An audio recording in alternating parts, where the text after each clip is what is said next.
अस्सलाम वालेकुम जी दोस्तों की हाल आ ठीक हो। मैं ਤੁਹਾਡਾ ਦੋਸਤ ਤੁਹਾਡਾ ਭਾਈ ਡਾਕਟਰ ਨਸੀਮ ਰਾਈ ਫਰਾਮ ਛੱਤਾਪੋੜ।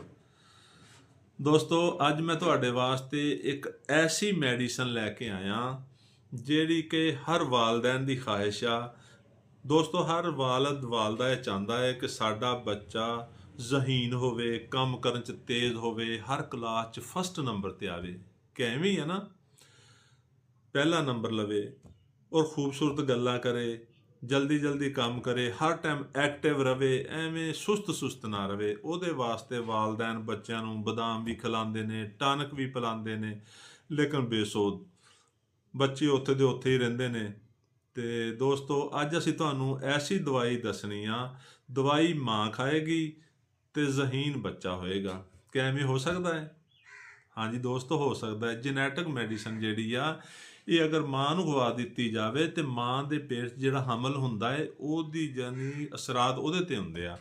ਤੇ ਦੋਸਤੋ ਅਗਰ ਵਾਲਦੈਨ ਚਾਹੁੰਦੇ ਨੇ ਕਿ ਉਹਨਾਂ ਦਾ ਬੱਚਾ ਜ਼ਹੀਨ ਤਰੀਨ ਹੋਵੇ, ਹਰ ਕਲਾਸ 'ਚ ਪਹਿਲਾ ਨੰਬਰ ਲਵੇ, ਪੜ੍ਹਨ ਦੇ ਵਿੱਚ ਅੱਗੇ ਹੋਵੇ, ਕੰਮ ਕਰਨ 'ਚ ਅੱਗੇ ਹੋਵੇ, ਤੇ ਜਦੋਂ ਔਰਤ ਨੂੰ ਹਮਲ ਹੋਵੇ ਯਾਨੀ ਮਾਂ ਨੂੰ ਦਵਾਈ ਖਿਲਾ ਦਿੱਤੀ ਜਾਵੇ, ਔਰਤ ਨੂੰ ਜਦੋਂ ਹਮਲ ਹੋਵੇ ਉਹਨੂੰ ਇਸ ਦਵਾਈ ਦੀ ਇੱਕ ਖੁਰਾਕ ਜਸਟ 1 ਡੋਜ਼ ਅਗਰ ਖਿਲਾ ਦਿੱਤੀ ਜਾਵੇ, ਉਹਦਾ ਪੈਦਾ ਹੋਣ ਵਾਲਾ ਬੱਚਾ ਜ਼ਹੀਨ ਤਰੀਨ ਹੋਏਗਾ। ਉਹਦਾ ਪੈਦਾ ਹੋਣ ਵਾਲਾ ਬੱਚਾ ਹਰ ਕਲਾਸ ਦੇ ਵਿੱਚ ਫਸਟ ਆਏਗਾ ਔਰ ਉਹ ਜਨਾਬ ਤੁਸੀਂ ਦੇਖੋਗੇ ਕਿ ਉਹ ਆਮ ਬੱਚਿਆਂ ਤੋਂ ਜ਼ਿਆਦਾ ਐਕਟਿਵ ਹੋਏਗਾ, ਜ਼ਿਆਦਾ ਜ਼ਿਹਨ ਰੱਖਦਾ ਹੋਏਗਾ ਔਰ ਜ਼ਿਆਦਾ ਸੋਚ ਉਹਦੀ ਕੰਮ ਕਰੇਗੀ। ਅੱਛਾ ਦੋਸਤੋ, ਕਰਨਾ ਕੀ ਆ, ਜਦੋਂ ਔਰਤ ਨੂੰ ਹਮਲ ਹੋਵੇ ਪਹਿਲੇ ਮਹੀਨੇ ਹੱਦ ਦੂਸਰੇ ਮਹੀਨੇ ਹੋਮਿਓਪੈਥਿਕ ਦਵਾ ਸਫਲੀਨੀਅਮ ਸੀਐਮ ਦੀ ਇੱਕ ਖੁਰਾਕ ਔਰਤ ਨੂੰ ਖਵਾ ਦੇਣੀ ਆ।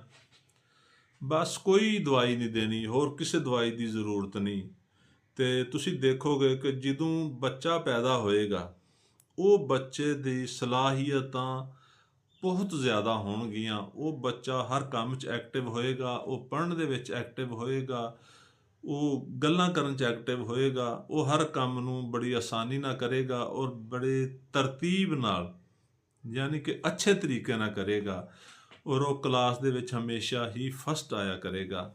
ਤੇ ਦੋਸਤੋ ਸਾਡੀ ਵੀਡੀਓ ਨੂੰ ਲਾਈਕ ਕਰੋ, ਸਾਡੀ ਵੀਡੀਓ ਨੂੰ ਸ਼ੇਅਰ ਵੀ ਕਰਿਆ ਕਰੋ ਤਾਂ ਕਿ ਆਉਣ ਵਾਲੀ ਵੀਡੀਓ ਤੁਹਾਨੂੰ ਜਲਦ ਮਿਲ ਸਕੇ ਔਰ ਸਾਡੇ ਚੈਨਲ ਨੂੰ ਸਬਸਕ੍ਰਾਈਬ ਵੀ ਕਰੋ ਤਾਂ ਕਿ ਜਿਹੜੀ ਵੀ ਵੀਡੀਓ ਅਸੀਂ ਡਾਊਨਲੋਡ ਕਰੀਏ ਉਹ ਤੁਹਾਨੂੰ ਮਿਲ ਸਕੇ। ਸ਼ੁਕਰੀਆ, ਅੱਲਾ ਹਾਫਿਜ਼।